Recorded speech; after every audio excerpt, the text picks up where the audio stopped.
Olá, pessoal.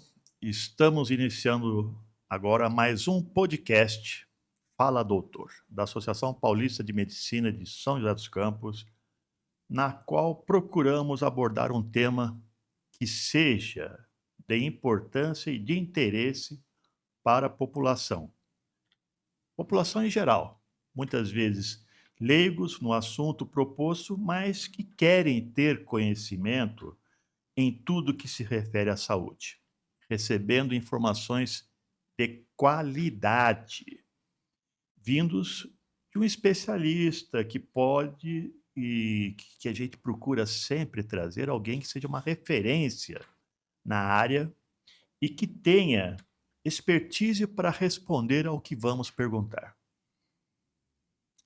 Lembrando que todos os episódios do podcast Fala Doutor ficam disponíveis nos canais do YouTube da APM de São José dos Campos, Associação Paulista de Medicina de São José dos Campos, e da APM estadual, e também tem a TV APM de São Paulo. E são facilmente acessados nos sites, tanto da APM SJC como da APM SP, São Paulo e São José. Além de podermos também ouvir através no Spotify, através do Fala Doutor. Muito bom. E hoje nós vamos falar sobre um tema que tem apresentado uma evolução muito grande nos últimos anos em seus procedimentos. Nós vamos falar sobre endoscopia e um pouco mais especificamente a endoscopia digestiva. E para falar sobre esse tema, está hoje conosco a doutora Fernanda Kistermarker, É isso.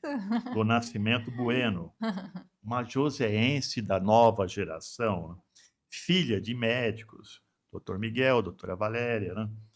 Mas que, mesmo jovem, já conta com uma grande experiência nessa área de endoscopia, né?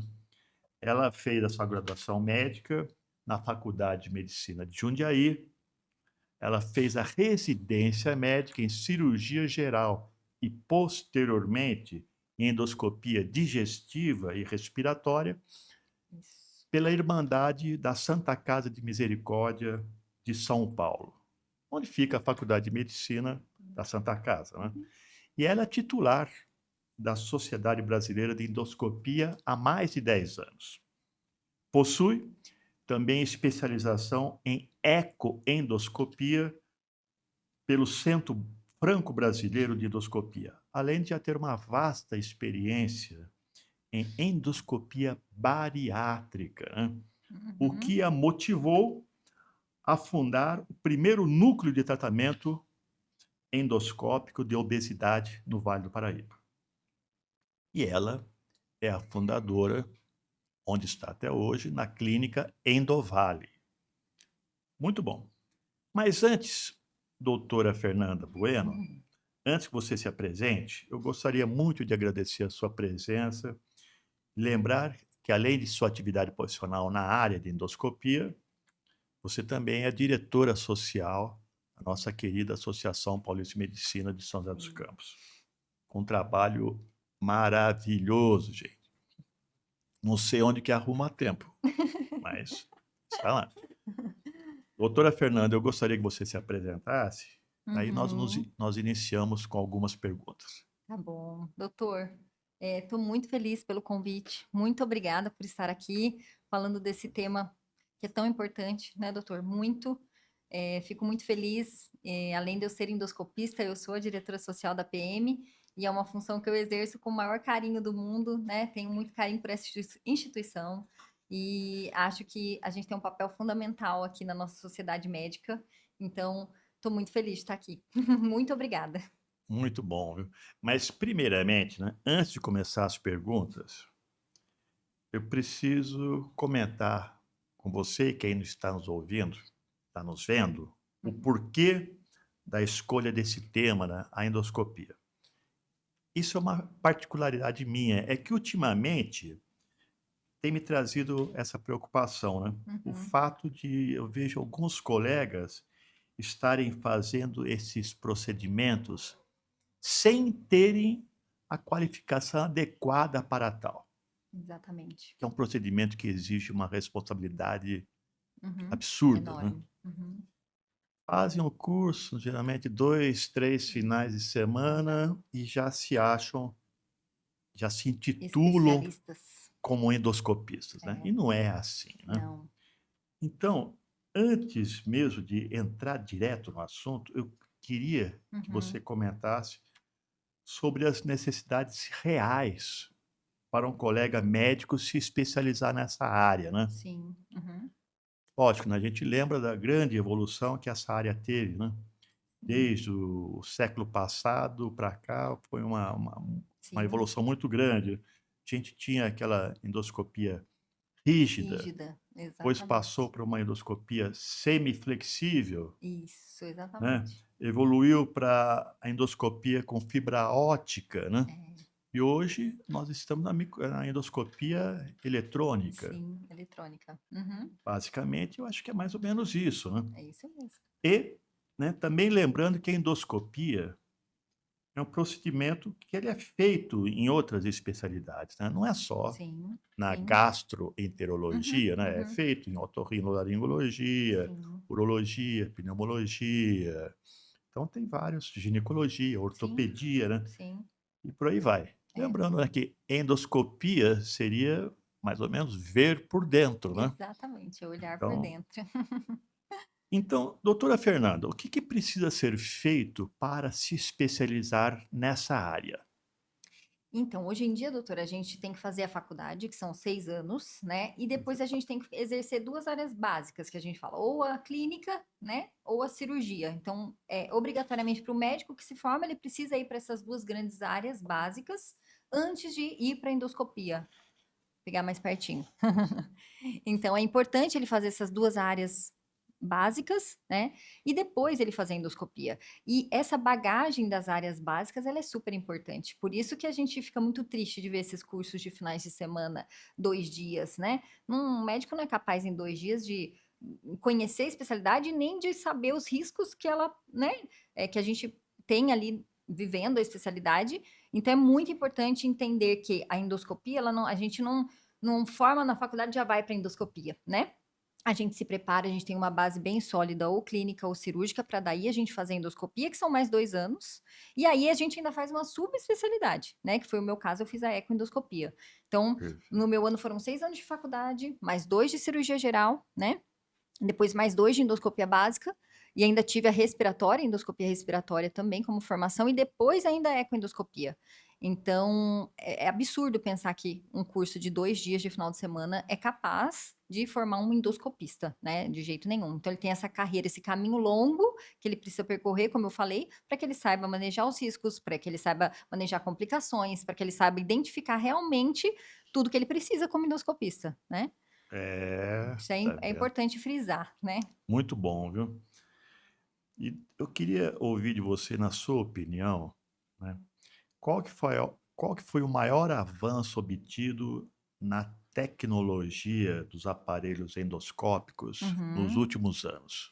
Nossa área evoluiu muito, né? A gente passou, como o senhor falou, de um aparelho rígido para um aparelho eletrônico, né? Então, assim, Sim, foi muito rápido essa evolução e está evoluindo ainda mais, né? Agora a gente tem a inteligência artificial que agora está trazendo ainda mais benefícios para a endoscopia, né? É absurdo o quanto a gente está evoluindo. Isso, quem ganha é só o paciente e a gente também, né? Então, foi uma evolução muito grande. Hoje a gente vê que o aparelho, ele não só olha uma lesão, olha o interior, né, do tubo digestivo, mas como ele também faz outras inúmeras terapêuticas e outras análises que a gente não tinha antes por conta da tecnologia, né? Então, perfeito. evoluiu muito, muito. E a inteligência artificial, como eu falei, ela veio para ficar e ela vai entrar na endoscopia, já entrou e está entrando cada Sim. vez mais, né? É uma especialidade que não tem limite, né? Não tem Onde vai limites. se chegar, não Exatamente, a gente sabemos, né? percebe isso.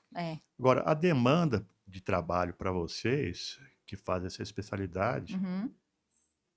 a grandíssima maioria das vezes, é indicação de algum colega, né? Isso. Para que indica a necessidade de fazer uma determinada Uhum. endoscopia, né? Uhum. E qual que é o colega médico que indica para Uhum. vocês? Muitos, doutor, assim, várias especialidades podem indicar endoscopia. Então, a gente tem principalmente os gastroenterologistas, né, que são os que mais pedem endoscopia, mas também a gente tem os otorrinolaringologistas, por conta da pesquisa de Sim. um refluxo, né? Temos pediatras, quando precisa de uma endoscopia em criança, temos o ginecologista, quando precisa de uma colonoscopia para uma mulher que está fazendo acompanhamento com o ginecologista. Então, a gente Perfeito. recebe pedidos de várias especialidades, né, médicas. Que legal, né? É bem bacana. Então vamos entrar agora Vamos no assunto da direto, doutora Fernanda, vai entrar direto no tema de hoje, sim, né? no tema de hoje. O que vem a ser a endoscopia digestiva alta e para que ela serve? Tá. A endoscopia digestiva alta é um exame que ela vai visualizar o interior do esôfago, o estômago e o duodeno.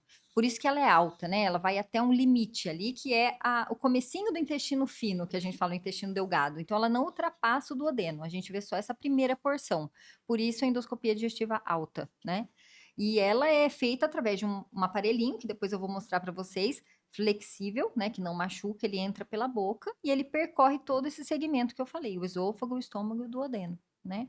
Então, é um exame super importante que hoje não só faz diagnóstico de lesão, como trata lesões, como eu falei, né? A gente vai conversar um pouquinho hoje sobre ela. Puxando a sardinha um pouco para a pediatria, né? É. Na verdade, é muito pouco, né, os casos de Uhum, uhum. crianças que têm que ser submetido à Sim, endoscopia, sim, né? sim.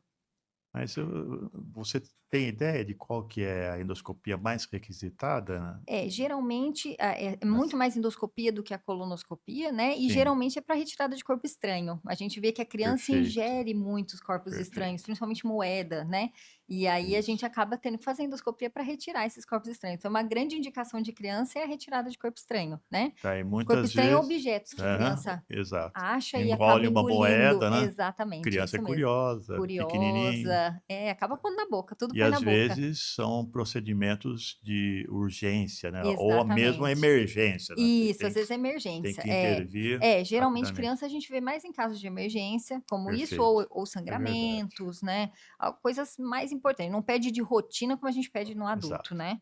perfeito. Eh, Quais que seriam os principais sintomas, né, ou problemas de saúde que levam às necessidades de se fazer uma endoscopia? Tá. A endoscopia ela pode ser útil em vários problemas, né, a gente sabe a mais comum a gastrite, né, quando a pessoa tem ali uma dor de estômago, dor aqui na região epigástrica, né, quando ela tem refluxo também é uma grande indicação, né, pra gente pedir a endoscopia. Uma queimadura, Queimação, uma queimadura, queimação, uma um é, queimor no peito, né, o é, paciente fala: "Parece que tá queimando o meu é, peito", né. Quando ele tem dificuldade para engolir também, doutor, que é uma outra, né, sim. uma outra indicação importante. Quando ele tá com sangramento, ou ele tá vomitando sangue, ou ele tá evacuando escuro, que é um sinal de sangramento, né. E quando tem uma suspeita de um tumor, alguma coisa assim, também é uma indicação para endoscopia, né. E também, claro, a doença celíaca, a gente sempre fala, intolerância ao Perfeito. glúten, às vezes também a gente faz biópsias Para para fazer a pra biópsia, para se diagnosticar. confirmar, né. Isso, para confirmar a doença. Geralmente os casos de urgência, emergência são os de sangramento mesmo, Isso, né. geralmente é sangramento, a gente vê o principal fonte de urgência, né, pedidos de urgência, né, ou impactação por corpos estranhos, como a gente falou, né, quando para algum objeto ali, a gente tem que tirar. Isso. Apesar do exame de endoscopia feito atualmente ser modernizou muito os aparelhos, né, Muito. o Uhum, calibre uhum. dos aparelhos, né. Não é mais o pessoal a população em geral tinha muito medo de Muito fazer uma medo, muito endoscopia, né. medo. Uhum. E como que é feito o preparo para uma endoscopia? O preparo da endoscopia ele é mais simples que o da colonoscopia, né, as pessoas têm muito medo do da colonoscopia, mas o da endoscopia ele é mais simples, a gente fala que geralmente são 8 horas de jejum absoluto, né, não pode ingerir nem água, isso é muito importante, né, e a gente pede para ele suspender alguns medicamentos no dia anterior, caso ele faça uso, às vezes até mais dias antes, né, por exemplo, os anticoagulantes, a gente suspende antes Perfeito. da realização do exame. Também a gente pede para não se alimentar com alimentos pesados no dia anterior, né, e evitar bebida alcoólica também no dia anterior. Mas basicamente é o jejum de 8 horas. Então, a endoscopia é mais tranquilo até do que o preparo da colonoscopia. Sim, mas o grande medo era da dor, né? Da Então, dor. o procedimento, na verdade, ele leva muita dor? É preciso se submeter a uma anestesia? Uhum. Como que é o Na negócio? verdade, doutor, todos os pacientes a gente faz a sedação para que ele não sinta nada, né? Então, o paciente, a endoscopia não dói, o paciente não sente absolutamente nada, ele dorme o tempo do exame todo, e a gente faz isso pelo conforto dele, porque não é que dói fazer sem a sedação, mas às vezes dá náusea, desconforto por estar entrando essa câmarazinha, né? Essa Sim, haste sim, flexível pela boca. Então, às vezes o paciente nauseia, isso é até ruim pra gente, às vezes falseia também o resultado do exame, porque ela tá, né? Né, sim. com um esforço de vômito ali, digamos assim. Então, a gente sempre prefere fazer com sedação, porque é mais confortável para o paciente e para nós também o diagnóstico fica mais preciso, né? Mas é um exame totalmente indolor. Quando a gente faz com sedação, o paciente dorme, ele não vê nada, não sente nada, acorda como se nada tivesse acontecido, tá? Então, é bem tranquilo Certo. hoje em dia de se fazer. Essa sedação, o próprio colega endoscopista que faz ou tem algum outro profissional aqui? Sim, o ideal é sempre fazer com o auxílio do colega anestesista, né? E quando a gente não tem o anestesista, a gente tem outro endoscopista, que sempre é um Sim, endoscopista que cuida da sedação e a gente que faz, né, um fazendo o perfeito. exame. Então é importante ter esse por segurança mesmo, né?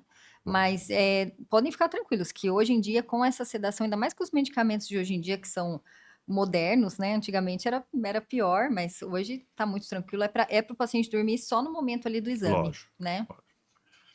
Então, isso não dá para você determinar um tempo só igual para todos, né? Uhum, Mas quanto tempo que dura a endoscopia, né? uhum. E quando que o paciente ele pode voltar à sua rotina normal? Uhum.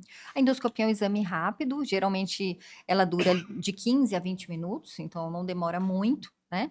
Mas o efeito do sedativo ele pode ficar por algumas horas depois do exame, geralmente até 12 horas depois do exame ainda ele fica sobre um efeito da medicação, tá? Então a gente pede para ele não fazer nenhuma atividade que tenha risco, que exija atenção, por exemplo, dirigir, operar máquina perigosa, né? Assinar documento importante. Então a gente fala que essas horas pós-endoscopia ele tem que ficar mais quietinho, né? Porque ele ainda pode estar com Isso. aquele efeito do sedativo, tá?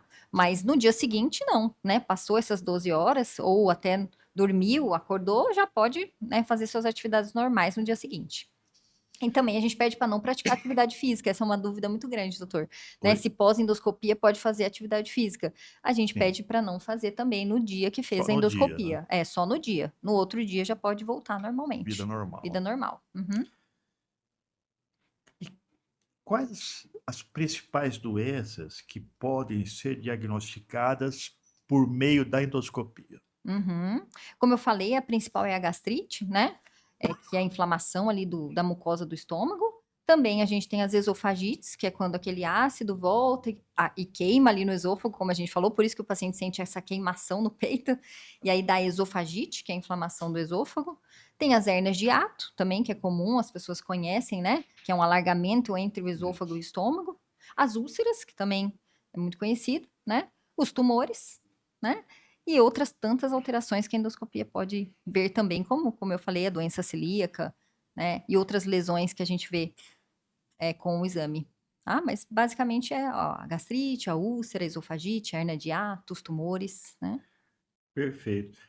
E endoscopia, no momento que está fazendo a endoscopia, ela pode ser usada também para se efetuar um tratamento na hora da endoscopia ou apenas você vai só fazer o diagnóstico e não vai intervir? Não, hoje a gente faz não só o diagnóstico, como a gente faz a terapêutica também, que é tratar lesões por endoscopia, né? E isso foi um dos grandes avanços que a gente teve aí com a tecnologia, né? A gente antes só colhia uma biópsiazinha, o máximo que a gente fazia. Hoje a gente tira lesões no estágio precoce, né? Tira pólipos, para sangramento, cauteriza lesões que estão sangrando. Então hoje a gente tem uma gama infinita de terapêuticas que a gente fala que a gente pode fazer, né? Às vezes a gente tem um estreitamento, né? De tanta inflamação causa um estreitamento ali no esôfago, por exemplo. A gente pode dilatar, abrir através da endoscopia também e o paciente se alimentar melhor. Então a gente tem hoje um leque enorme, não só de diagnóstico, como de tratamento também pela endoscopia. Muito E isso foi a bom. tecnologia que permitiu, graças Exato. a E, Deus. e você já pode surpreender uma lesão em estágio inicial. Se Sim, não for, sim. se não fizer essa intervenção, pode Sim, malignizar, é. ser muito E pior, né? falando até da tecnologia, hoje a gente tem os aparelhos de alta resolução, né, doutor? Então, eles permitem visualizar lesões muito iniciais ainda, né, que às vezes a luz normal ou o olho nu a gente não veria, né, com a magnificação, com a ampliação da imagem que o aparelho proporciona, a gente consegue pegar lesões muito pequenas, né? Isso é Perfeito. ótimo. Então, até é uma prevenção também. Então, além do tratamento, Exatamente, né, né? a endoscopia ela faz a prevenção, porque ela tira essas lesões ainda quando não se tornaram lesões malignas, né? E isso tudo é a tecnologia que nos ajuda a enxergar ali o que talvez nosso olho não veria, né? E isso aí vem de encontro ao foco principal do nosso podcast, né? Que é a Uhum, prevenção, que né? é a prevenção. Orientar todos que estão nos ouvindo, Sim, geralmente o sim, pessoal leigo no assunto, né? sim, sim, que Sobre é um esse ponto tipo de muito prevenção. importante da endoscopia, né? Muito bom. E diz uma coisa, doutora Fernanda, existe algum risco ou complicação que esteja associado ao exame? Existem riscos, mas são muito pequenos, a chance é muito pequena, doutor. Geralmente a gente pode ter, quando há alguma complicação, a gente tem sangramento, né, que é raro acontecer pelo aparelho, tá? E perfuração, que é mais raro ainda, tá? Na endoscopia é mais raro ainda. Então, são essas duas principais complicações, mas é um exame que os benefícios não são muito maiores do que o risco, né? Então, Perfeito. não justifica não fazer pelo risco, tá? Porque é muito baixo mesmo. Você falou que para fazer o exame é necessário que se faça uma sedação, né? Uhum, Então, uhum, como que funciona essa sedação durante o exame, né? uhum. E quais que são os cuidados que têm que ser feitos após o procedimento? Tá. Geralmente a sedação ela é feita, a gente calcula a sedação para durar durante o exame. Então, o paciente, ele acorda, depois do exame ele fala com a gente, mas claro, ele está com os reflexos diminuídos, como eu falei, porque a sedação ela fica um pouco mais de tempo, Sim, sim. né, no organismo. Então, a gente sempre fala que é importante ela ir com o acompanhante, né? Esse é um ponto fundamental do exame, porque o acompanhante que vai levar para casa, né? O paciente não pode dirigir, ele não vai conseguir responder por si em algumas horas, né? Por mais que ele esteja consciente, ele está com o reflexo diminuído, então é importante ter um responsável por ele. Então esse é um ponto importantíssimo, tem que sempre fazer o exame acompanhado de um adulto maior de 18 anos, né, adulto, isso é importantíssimo, né. Além disso, a gente fala que no dia não pode fazer atividade física, como eu falei, né, não operar nada que exija muita atenção, porque ele pode ainda não estar bem. Isso eu falo assim, né, doutora, a maioria, sai muito bem e vai falar: "Nossa, não estou sentindo nada", né, é muito comum a gente ouvir isso.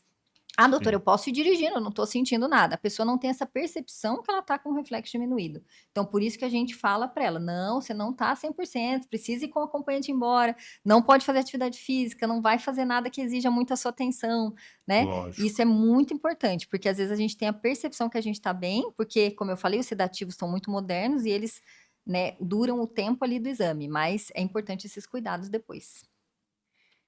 Existe uma frequência pré-determinada, assim, que a pessoa tenha que fazer a endoscopia? A endoscopia não, na verdade a gente sempre indica quando há sintomas, tá, então a gente sempre fala: "Teve sintoma, faz a endoscopia", mas, claro, se a pessoa tem um histórico familiar, ela precisa fazer, e dependendo do achado do exame anterior, ela tem que fazer com uma frequência menor, né. Mas não há, assim, uma frequência tão marcada quanto é na colonoscopia, até na coluna a gente é um outro exame, né, do intestino, a gente tem uma frequência um pouco mais certinha. Agora, da endoscopia é quando há sintomas. E, claro, quando tem um achado importante do exame anterior ou histórico familiar, aí tem que ser um intervalo curto entre um exame e outro, tá? Mas isso varia muito, tem que analisar caso a caso. Certo. No caso aí que você comentou, familiar, né, Uhum, para a parte de estômago, uhum. seria mais o quê? Tumores de Tumores, pacientes que têm um histórico de parente de primeiro grau com câncer gástrico, aí a gente tem que rastrear um pouco mais de perfeito, perto, né, porque ele tem um risco aumentado de ter também, né, lógico. e conta muito o histórico familiar. Aí a gente faz às vezes sem sintoma, mesmo o paciente não tendo sintoma, a gente acaba Isso, fazendo endoscopia, por conta disso, perfeito. né, mas na população de uma maneira geral é quando apresenta algum sintoma de alerta, né, que a gente fala. Muito legal. Doutora Fernanda, eu vejo que você trouxe um Trouxe um aparelhinho para esse mostrar. aparelho, o aparelho que se usa para fazer uma endoscopia, é o mesmo aparelho que se usa para fazer a colonoscopia, que vai ser o nosso próximo assunto, né? Uhum, uhum. É o mesmo ou não? Não, Não. ele é parecido, mas esse é um Sim, pouquinho mais fino do que o aparelho de colonoscopia, tá? sim. Mais curtinho também, o de colonoscopia ele é um pouco mais comprido, né? Mas é importante, eu vou pegar aqui para mostrar para vocês. Isso. Porque a gente precisa Desmistificar, né, doutor? Eu acho desmistificar, que né? essa é a palavra, Tirar né? esse mito de Uhum, que, ai, não, eu não vou fazer porque fulano fez, passou mal, ou sim. no estômago, até que na digestiva Uhum, alta, uhum. Não, é tranquilo. é Uhum. mais da parte da É mais da parte da colonoscopia, colonoscopia. o É, pessoal tem medo de perfuração, essas tem, coisas. tem. Mas primeiro vamos falar da endoscopia. Como é que, Uhum. para que serve isso? Como é que é feito? Então, o aparelho ele é bem fininho, então ele tem a espessura de um dedinho, né? Vocês estão conseguindo ver Sim. aqui. Aqui. Ele é bem fininho. Ele é flexível. Deixa eu mexer aqui, ó. Tá? Dá para ver que ele dobra, tá? Então, dobra para todos os lados, tá? Para cima, para baixo, para um lado e para o outro. Ele tem na ponta, depois eu mostro mais de pertinho, ele tem um canalzinho, que é o canal de biópsia, tá? Que é onde a gente passa a pinça ou os nossos instrumentais, quando precisa tirar alguma lesão, um pólipo, né? Que é esse buraquinho aqui. E ele tem uma lente aqui, que é onde a gente vai enxergar. É isso que vai transmitir a imagem pra gente, né? Ali na nossa televisão, tá? É uma fonte de luz, claro. E dentro aqui do aparelho, na pontinha dele, a gente tem um chip que processa essa imagem. Então, aqui capta pela lente, processa nesse chip e vai lá para a nossa imagem que a gente está vendo na Isso, ao televisão. mesmo tempo que você está introduzindo o endoscópio, você Isso. vai Eu estar estou com visualizando tudo uma em tempo televisãozinha na real. sua frente que você vai Isso. vendo. E por isso que a gente fala que é um exame de visão direta, né? Porque eu tô, ao mesmo tempo que eu estou entrando, eu estou vendo aquela imagem ali em tempo real. Então, isso é um passo muito bom do exame. A gente está vendo, de fato, ali, né? Observando o que está ali. Não é uma visão indireta, igual a gente tem por outros exames de imagem, né? Perfeito. Ali eu estou olhando a mucosa, literalmente. É uma luz que está ali naquela lesão, né? Então, essa é a importância grande do exame, né? Como a gente vai falar da colonoscopia depois, né? Tem a colonoscopia virtual, né? Que é uma reconstrução de uma imagem. Aqui não é nada, a gente está olhando de fato em tempo real o que está acontecendo, né?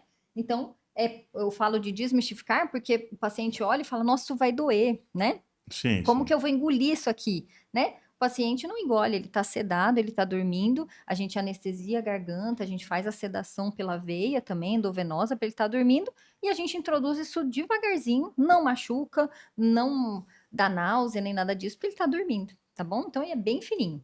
E é isso aqui, doutor. E a gente tem a parte que o médico segura, que é o endoscopista, que são essas Sim. manoplas. Então, em uma mão eu estou mexendo aqui na minha manopla e na outra eu estou introduzindo o tubo, né, no paciente, esse aqui. Então, o que eu mexo aqui na minha mão que está fora vai corresponder na ponta que está lá dentro do paciente.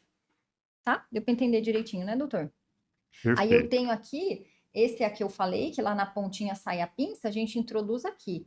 A pinça aqui, ela vai lá naquela pontinha que vai estar dentro do paciente, tá? Então, isso aqui tá fora do paciente, né? Essa Sim. parte, tá? Tá dando para entender aqui, né? Isso aqui vai lá na processadora de imagem, tá? Não vai dentro do paciente. O que vai dentro do paciente é só essa parte mais fininha, tá? Essa aqui, ó. Essa parte mais fininha é que vai dentro do paciente. Essa parte mais grossa não vai, isso aqui tá para fora, tá? E qual o motivo de você colocar a pinça? A pinça a gente coloca, na maioria dos casos, para a gente coletar uma biópsia para o Perfeito. H. pylori, né, doutor? Perfeito. Que é uma das indicações da endoscopia, que é muito importante a gente falar. O H. pylori é uma bactéria que a gente adquire de água e alimentos contaminados. É muito frequente no Brasil, né? Sim. Em países subdesenvolvidos, né? E aí a gente pesquisa essa bactéria colhendo uma biópsia, que é outro medo do paciente. Nossa, vai colher um pedacinho de mim, vai me machucar. É um pedacinho muito pequeno, não machuca, né? E a gente faz isso, essa coleta, através dessa pinça, que eu consigo passar aqui e ela sai lá na pontinha que vai lá dentro do paciente, Perfeito. né? Porque eu não tô lá dentro, então eu não consigo chegar com a pinça lá se não for por esse canal, né? Aqui eu tenho duas válvulas, que a gente fala essa outra válvulazinha aqui. Aqui é da aspiração e aqui é da insuflação, que é um ponto importante. Eu preciso aspirar a secreção, porque tem saliva ali dentro. Então, se tiver saliva ou bolhas ou qualquer coisa ali na mucosa, eu não consigo ver. Então, a gente aspira isso. Ou seja, eu tenho um aspirador acoplado a esse aparelho fora, que ele Ao vai mesmo tempo sugar. que está Tá entrando, entrando, eu tô sugando você está aquela saliva. sugando a saliva. Isso, Perfeito. para ficar bem limpinho, que é um dos critérios para uma boa endoscopia, é tá tudo bem limpinho, senão a gente não enxerga. Porque senão fica Sim. algum pólipo embaixo de uma saliva, a gente não vê. Então, eu aspiro por essa parte aqui, tá? E essa outra válvula eu insuflo. O que que é isso? O estômago e o esôfago, né? Todo o nosso tubo digestivo, ele fica murchinho dentro da gente. Ele não fica aberto. Para eu poder abrir ele, eu coloco o ar, tá? E aí, através dessa válvula aqui que a gente injeta o ar. Então, eu tenho a da aspiração e da insuflação, tá? E a manopla, que é a que mexe lá na pontinha para ir me guiando aonde eu tô indo, tá? Legal. Bacana, deu para entender um pouquinho do É, aparelho. e agora, você falou que dá para fazer alguns outros procedimentos Uhum. durante o período Durante, da endoscopia. isso. Então, você viu uma lesão muito suspeita, Uhum. viu lá sei, Uma lesão uma estranha. lesão estranha. Uhum, uhum. Você, de imediato, você já pode tirar essa lesão, Sim, sim. O que mandar para biópsia. E como posso? que você, é a própria pinça que você vai... A gente tem vários instrumentais, né? Geralmente, quando é Isso, uma lesão, a gente passa uma alça. Então, é um catéterzinho e lá na ponta ele abre uma alcinha para a gente poder alçar essa lesão e tirar ela por completo, né? perfeito. Então, isso é uma das coisas além da pinça. A gente tem a alça, a gente tem nossa, a gente tem vários instrumentos que nos ajudam a retirar essas lesões de uma maneira segura, né? E uma coisa importante a gente falar, doutor, que também achei interessante, é que às vezes a gente faz como ela não tá, às vezes não fica tão evidente pra gente, quando eu tô na dúvida, por exemplo, vi uma lesão, igual o senhor falou, estranha, não sei o que que é, eu posso corar essa lesão, né? Eu jogo um corante e ela evidencia a superfície da lesão, para ficar mais nítido para mim a borda, a margem dessa lesão, né? E antigamente a gente fazia com os corantes físicos, a gente jogava um corante mesmo, azul de metileno, índigo carmim, para ressaltar aquela lesão. E hoje, com a tecnologia, a gente já consegue fazer a cromoscopia digital, que é essa coloração através só de apertar um botão. Eu aperto um botão e ele consegue, mudando a frequência de onda que ele joga ali daquela luz, ele já me dá uma cor diferente e realça aquela lesão pra gente. Então, é uma das coisas que melhorou muito também ao longo dos anos, é isso também. E também outras tecnologias, como tem alguns módulos, algumas frequências de onda que evidenciam mais os vasos. Por exemplo, eu quero ver um vasinho, ele evidencia mais aquele vasinho. Então, hoje a gente tem muita coisa aí a nosso favor, né? Graças a Deus. Não, isso é muito legal, né? E o medo é a relação custo-benefício, né? É Sim, muito mais benefício do que muito mais. uma eventual complicação, que é raríssimo, né? Raríssimo, é De acontecer. muito raro mesmo. Que É uma área legal, muito viu? bonita. Eu sou apaixonada, eu sou suspeita para falar. Mas a gente poder ver uma lesão quando ela ainda tem milímetros, né, doutor? Olha o benefício que a gente ganhou com a Que antes endoscopia. os endoscópios não tinham essa facilidade que se tem hoje de você, Não, o como você falou, manuseio, né? magnificar a lesão, ou seja, aumentar Aumentar a imagem, a lente, aumentar a né? lesão, essa lente que vai aumentar a A lesão. gente tem alta resolução, magnificação, ampliação de imagem. Então, hoje tem tanto recurso para que a gente consiga ver É, muito bem aquela lesão que um é milimétrica. microscópio associado junto, né? Tem, Que sim, coisa sim. Hoje bacana, tem o né? confocal, que a gente fala que às vezes Sim, até a histologia, que é, né, a análise daquela lesão, já dá para fazer na hora que você está fazendo o exame. Eu já consigo ver a histologia da lesão ali perfeito. com um probezinho que eu passo dentro dele. Então, É que hoje, muitas vezes uma cirurgia sim. aberta, né? Tem um colega patologista que a pessoa tira a lesão, ele vai Uhum. examinar de imediato, né? No Sim, no microscópio para ver, microscópio para ver que olha, tipo de tem que tumor é, ou se é melhor aumentar, tira aumentar, porque tudo, tira. isso, a gente consegue tomar É, decisão na hora, né? E com a endoscopia tá acontecendo isso perfeito. também. A gente consegue tomar decisão na hora porque a gente tem recurso para saber se a lesão ela é maligna, ela é mais perigosa, né? Muito Então isso bom. melhorou muito. Doutora Fernanda, agora Uhum. vamos partir para outro tipo de endoscopia, que é a Yeah. colonoscopia, né? Esse é Esse é o vilão da população. é, Ai, No olhar Jesus. da população, não é, ele é o mocinho da população, né? Esse exame é o Isso. mocinho. Mas as pessoas têm Mas medo dele, né, tem doutor? medo. Colonoscopia. Eu queria que você me falasse, então, o que que é colonoscopia e por que que ela é tão importante, né?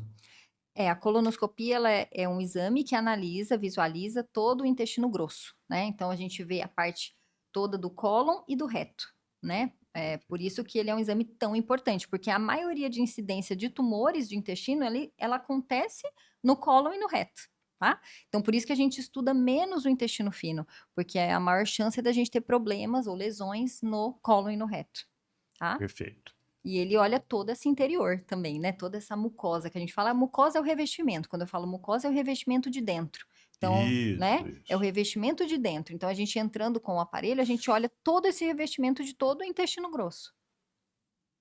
Vai procurar se tem se tem um pólipo, Muito né? Você vai perto. procurar Ah, essas lesões todas, né? Então, aquele primeiro tempo, nós falamos da endoscopia digestiva alta. Então, o uhum, aparelho entra pela boca, né? uhum, Da boca vai para o esôfago, do esôfago você vai entrar no estômago, do estômago você vai entrar no início do duodeno, que já isso, é o intestino. isso. E aqui não, aqui o colonoscopia você vai entrar pelo ânus Ânus, reto, e isso. aí vai, E vai vai subindo, subindo. né? Exatamente. É o É. caminho contrário, né? Da endoscopia. Você falou para mim, então, da importância dessa colonoscopia, né? Uhum. E quais são os sinais e sintomas que indicam a necessidade de uma colonoscopia?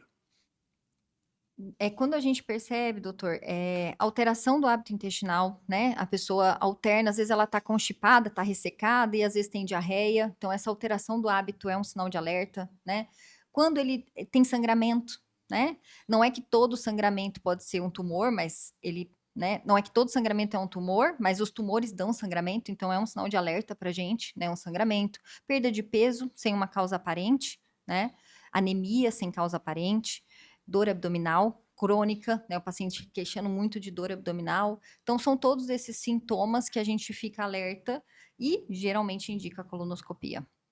Perfeito. E a colonoscopia, aí se a gente a importância do componente familiar Uhum. para se indicar a Sim, colonoscopia, né? sim, sim, Então, se você tem um parente em primeiro grau sim. que tenha tido um câncer Isso, de um câncer de reto, né, intestino ou, né, câncer cólon de ou reto. colo, Aham. câncer de reto, aí a indicação é que seja É. feito já a partir de 40 anos? Hoje a O que indicação qual que é hoje, como tá hoje, né? sim, E essa idade limite para a gente começar a fazer a colonoscopia, ela foi diminuindo. Antes era 55 anos, passou para 50 e agora é 45. Então, todas 45. as pessoas, mesmo sem sintoma, devem fazer a colonoscopia acima de 45 anos, né? Se você tem um parente de primeiro grau que teve histórico de câncer de intestino, essa idade pode ser até menor. Por quê? Porque quando tem um parente, a gente pede para a pessoa fazer a colono 10 anos antes da idade do aparecimento do tumor no familiar. Então, vamos supor, minha mãe teve um tumor com 50 anos. Eu devo começar a fazer a colono com 40, tá? Então, por isso que é menos da idade de corte. Que a idade de corte hoje é 45, mas no meu caso, por exemplo, eu teria que fazer com 40 anos, tá? Então, é importante o componente familiar no câncer de intestino e por isso que essa frequência a gente protege 10 anos antes da idade de aparecimento do familiar. Perfeito. E então você comentou comigo da idade, né, Uhum, e é um negócio que não é achismo, né. uhum, Isso tudo tem um fundamento científico, isso tudo sim, é estatístico, né. sim. Não é uma coisa: "Ah, eu acho já que, é melhor fazer". Não, Não, isso é evidente, não, a ciência nos traz, essas sim, provas, né, sim. de que o pai que teve um câncer de intestino, Uhum. há muito maior a possibilidade do filho também desenvolver, né. Sem dúvida, sem E é dúvida. uma coisa que vai deixa para lá, deixa para lá, deixa para lá. Quando você É, descobre, já é. está no E aí a pouco, importância da pouco se prevenção, pode fazer. pouco se pode fazer. Aí é prevenção. Geralmente se descobre nos casos mais Então, avançados, né, essas doutor? idades que você comentou é a colonoscopia Sim, preventiva com sim. 40 anos para quem Sim, tem acima de o 45 anos, preventivo. Hoje a perfeito. coluna ela mudou, né, do só quando ter sintomas para ser um exame preventivo. Então hoje Tá. tem que fazer mesmo sem sintoma acima de 45 anos. As pessoas se queixam um pouco dos preparos para se fazer endoscopia, É, mas queixam-se muito mais do muito mais. preparo para a colonoscopia. É. É realmente assim tão difícil esse preparo? Ele não é difícil, mas ele é desconfortável, tá, doutor? Não Exato. posso falar que ele é um preparo agradável, né? Por quê? Porque ele envolve uma dieta alimentar, então a pessoa alguns dias antes já tem que mudar a sua alimentação, né? Evitar grãos, evitar verduras, evitar coisas de difícil digestão, né? Porque ela vai ter que limpar aquele intestino. A ideia do Exato. preparo é que a gente limpe o máximo possível o intestino. Para Quanto que mais se limpo, visualize o melhor isso, possível, né? exatamente. Quanto mais limpo, melhor para ver lesão e para ver, né, lesões pequenas, inclusive. Então a ideia é limpar. Então, se a gente quer limpar, a gente não pode comer uma feijoada no dia anterior ao exame, né? Então a gente já Perfeito. faz uma dieta mais leve, né? E também usa os laxantes, que é esse o ponto, né? Que a população fala, ah, mas é ruim. É ruim, mas ele é extremamente necessário, né? Porque é ele que vai fazer com que a gente realmente tire todas aquelas fezes, todo aquele resíduo e a gente consiga olhar bem aquele revestimento. Tá? Então, o laxante ele pode dar cólica, ele pode dar dor abdominal, ele dá um certo desconforto em algumas pessoas, né? Mas ele tem que ser usado, tá? Então isso é muito importante. Hoje em dia eles estão cada vez melhorando mais os laxantes, né? Antigamente a gente tinha que tomar uma solução muito grande, né, com muita quantidade ali de produto, de, né, o Manitol, manitol. Hoje em dia já consegue, tem outros produtos que a gente, num copinho, a gente já consegue diluir aquele laxante, né, e fica muito perfeito, menos solução para tomar do que como era antigamente, né? perfeito, né. E muito bom. Fez lá todo o preparo, né, o cara já chega chateado lá, Chega agora mal-humorado. mal-humorado, né, aí uma: "Puts, vou ter que ficar nessa posição", né. É, é, É desagradável? Lógico que é, é. né.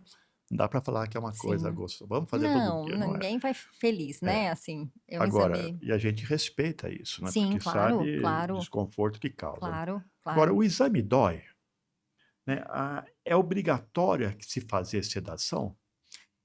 O exame não dói quando é feito com sedação, né, mas a gente observa especialmente na nossa população, tá, e eu falo isso porque os japoneses eles têm um grau de tolerância à dor e desconforto, Perfeito. tá, muito Muito maior do que o maior. nosso, né, a gente percebe isso, dependendo da raça ou do tipo da cultura, é diferente. Então, no nosso caso aqui no Brasil, a maioria dos exames, sem dúvida nenhuma, são feitos com sedação, porque é indolor, totalmente indolor, o paciente não sente absolutamente nada, né. Eu falo: "Não tem por que não usar, né, doutor, hoje é tão seguro o uso de sedativo, é um sedativo leve, é uma sedação leve, né, só para o exame". Então não justifica não usar, porque qualquer desconforto que o paciente sente é ruim para a gente também fazendo o exame, a gente acaba não conseguindo observar com calma, com clareza, né. E o resultado do exame, influencia tudo, como eu falei, o preparo, Sim, a sedação, então tudo influencia para que a gente tenha um exame de boa qualidade, né, ou má qualidade. Então, não precisa ter medo, a sedação ela é totalmente segura e o paciente dorme totalmente durante o exame, né, então não dói. sim. E na colonoscopia, tenho a impressão que em relação à endoscopia, a colonoscopia traz muito mais resolutividade, Sim, quer dizer, uhum. você tem muito mais presença de lesões que você consegue Sim, retirar, né. sim, com certeza, doutor, É, sem dúvida nenhuma. A gente tem os pólipos intestinais, né, pólipos intestinais. que são precursores do câncer, e realmente a colonoscopia ela é capaz de tirar esses pólipos, remover esses pólipos ainda quando não é nada, né, quando é totalmente benigno, né. Então a colonoscopia tem uma importância, sem dúvida nenhuma, na terapêutica muito Sim, grande, muito prevenção e terapêutica, né, muito grande. perfeito. Então ele fez o preparo, Uhum. ele foi sedado, fez a colonoscopia. Ele acordou, já não está tão mais mal-humorado, porque Sim, está já meio passou, tá já passou a meio pior parte. aí, o preparo que ele fez não vai ter mais incômodo para ele, não Não, é? não. Quanto tempo depois, por exemplo, que ele já pode vir a se alimentar? Uhum. Logo depois do exame, ele já pode se alimentar, doutor, não tem restrição. A única restrição é alimentos que a gente fala mais pesados, né, que Sim, agridem um pouco a mucosa, gordurosos, gordurosos, frituras, né, perfeito. apimentados. Então, esse tipo de alimento a gente fala para evitar. A gente fala para o paciente fazer um cremezinho ou uma dietinha de casa, um arrozinho, um purezinho, Sim, né, sim. comidas leves, né, mas ele pode se alimentar, ele não precisa mais ficar naquela tomando líquido ou naquela restrição alimentar que ele estava antes, tá? Então, só evitar coisas muito pesadas. O paciente que tem muito desconforto é o que sai e vai comer uma Exa feijoada, um lanche, né? Então, olha como eu sou é, macho, né, agora eu vou fazer tudo que que aí ele sente é, desconforto, porque o intestino demora para voltar ali perfeito. a se recuperar do Ótimo, preparo, né? Claro, né? ótimo. Quais quais são as principais doenças que podem ser diagnosticadas durante a colonoscopia? Aí já estamos Tá. falando que podem ser diagnosticadas, né. Diagnosticadas, É, então mais de uma, né. é, A gente tem os pólipos, como eu falei, que é o isso, principal, né, a gente tem os divertículos, que é a doença diverticular, eles são como se fossem saquinhos ali no intestino, tá, bolsinhas, né, que se formam e quando elas inflamam dão a diverticulite, que é muito comum da população falar: "Ah, teve diverticulite", é a inflamação desse saquinho, dessa saculação, perfeito. tá. Também temos os tumores, né, que é importante a gente falar, que é um dos diagnósticos que a gente consegue ver, e também as doenças inflamatórias intestinais, que são doenças que dão inflamação no intestino, tá? É a doença de Crohn, a retocolite, né, que são doenças específicas ali do cólon. Então, basicamente, é o pólipo, divertículo, doença inflamatória e os tumores. E Eu claro, os sangramentos, né, quando a gente tem exato. também, a gente consegue diagnosticar e cauterizar. Os tumores, até que ponto que esse tumor pode ser retirado durante a colonoscopia? Uhum. A partir de que ponto você fala: "Não, não posso mexer, tem que ser uma cirurgia aberta"? Uhum. A gente tem uma técnica que se chama mucosectomia. Na mucosectomia, a gente consegue levantar essa lesão, ou seja, eu tô vendo ela por dentro, né? Eu tô aqui com o meu revestimento. Eu descolo ela da base e eu consigo passar uma alça e tirar ela por completo. Tá? Esse é o procedimento de mucosectomia. As lesões que não conseguem elevar, que a gente não consegue descolar a base dela, essas lesões a gente não consegue tirar, tá? Por que que eu tenho que descolar a base dela? A base é a musculatura ali do colo. Eu tenho que descolar, porque se eu não descolo e passo uma alça e tiro, eu furo, né. Perfeito. Então eu preciso ter esse descolamento da mucosa, submucosa com a musculatura. Quando eu consigo fazer esse descolamento, né, e eu faço isso injetando soro fisiológico, doutor. A gente Sim. injeta o soro ali, a mucosa descola dali, a gente levanta essa lesão e tira. Agora quando não tem né, essa separação ali com a musculatura, aí a gente não tem como abordar por colonoscopia, porque aí o É, risco de furar é muito grande, e às né. vezes pode ter aderências, né, já pode Isso, estar se exatamente. estendendo para outros locais, né. Exatamente, tá. Você comentou agora na sua resposta, né, e eu vou te perguntar agora, pegando esse gancho, né, quais que são você falou dos sangramentos, quais são Uhum. os riscos maiores da colonoscopia? Ele também são muito baixos, igual da endoscopia, tá, doutor? E também, basicamente, é sangramento pela passagem do aparelho, que é raríssimo acontecer, e a perfuração, né? A perfuração é a tão temida perfuração, né? As Sim, sim. pessoas morrem de medo, ah, mas vai furar meu intestino. Não, a gente sabe que alguns exames eles têm um risco maior de perfuração, tá? Quando tem aderência, né? Quando tem alguma outra doença ali no local que tem um risco maior, mas um endoscopista experiente, ele nunca ultrapassa a linha que a gente sabe do risco, tá. Isso. Então a gente vê que não é possível transpor aquele intestino, a gente para o exame, né, e não segue, tá. Então, a gente sabe, né, diferenciar exatamente aquele exame que é possível ser feito daquele que não é possível, porque às vezes não é, né, gente. Então a gente tem que Além do saber essa conhecimento técnico, bom senso impera, né. exatamente, Pode doutor. querer Exatamente. Não pode querer ser invadir intempestivo e fazer exato, a qualquer custo, né. Mas a gente exato. percebe esse maior risco em inexperientes ou médicos que acabam, né, avançando o sinal, como a gente fala, né. Isso, isso. E quanto tempo você comentou que a endoscopia 15 a 20 minutos para endoscopia digestiva alta, Uhum. você consegue se fazer Sim, bem feito, bem né. feito, né. E na colonoscopia, quanto tempo que dura o exame E como que é a recuperação Uhum. após o exame?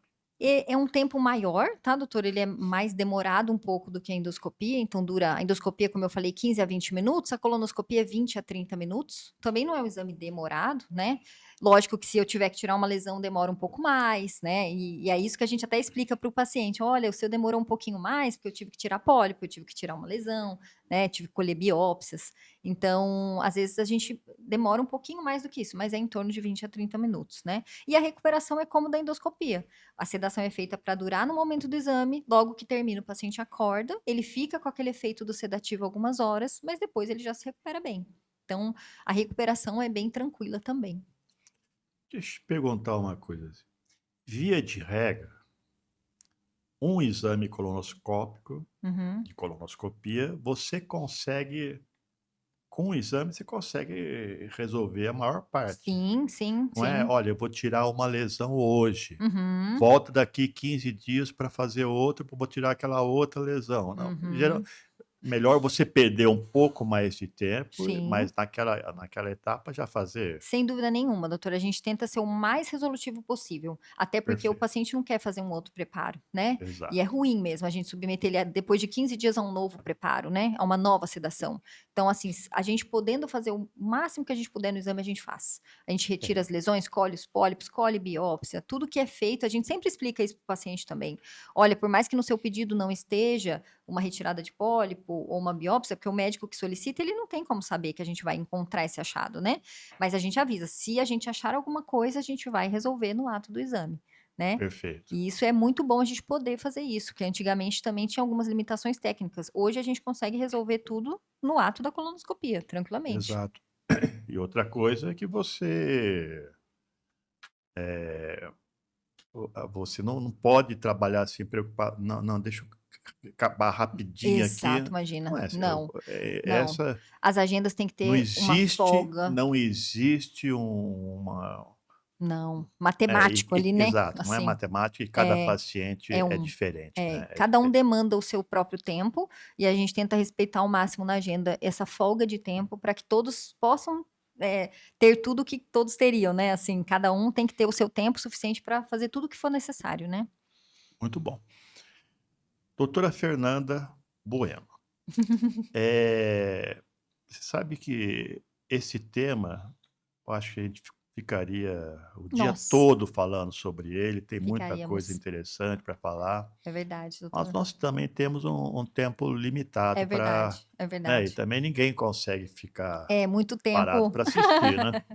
É verdade, Então, eu doutor. queria que você deixasse as suas considerações finais, Uhum, os seus conselhos para prevenção, né, por uhum, que fazer. uhum. E Gostei muito de vir falar sobre esse tema, porque eu queria deixar uma mensagem final, né, doutor. Assim, não tenham medo de fazer o exame, né. O exame, tanto a endoscopia como a colonoscopia, são exames fundamentais para a gente prevenir lesões, né. Há um número enorme de câncer a cada ano, né. O número vai aumentando a cada ano que passa. A estimativa é 45.000 novos casos de câncer de intestino por ano. E, recentemente, a gente viu um grande número em jovens, né, crescendo o número de tumores em jovens.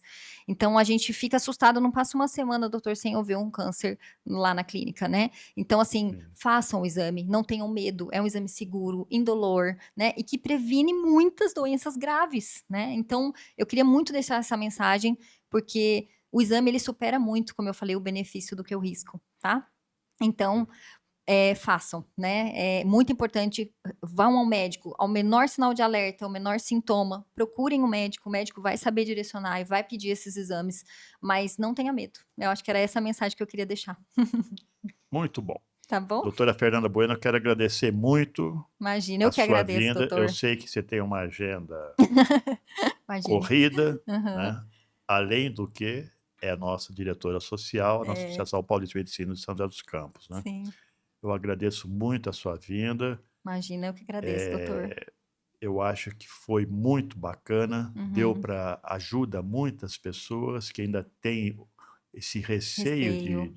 de proceder esse exame, e Uhum. cada dia, há uma evolução nesse exame Sim, e cada dia menos incômodo menos incômodo, vai ele vai levar para o ficando. paciente, né. É. Eu te agradeço muito mesmo, de Imagina. coração, a sua presença. Ficamos por aqui com o nosso querido Fala Doutor, e a semana que vem não, daqui 2 semanas estaremos de volta. Obrigado, Obrigada, pessoal. doutor. Obrigada por tudo. Até Tchau, mais. gente. Tchau, tchau.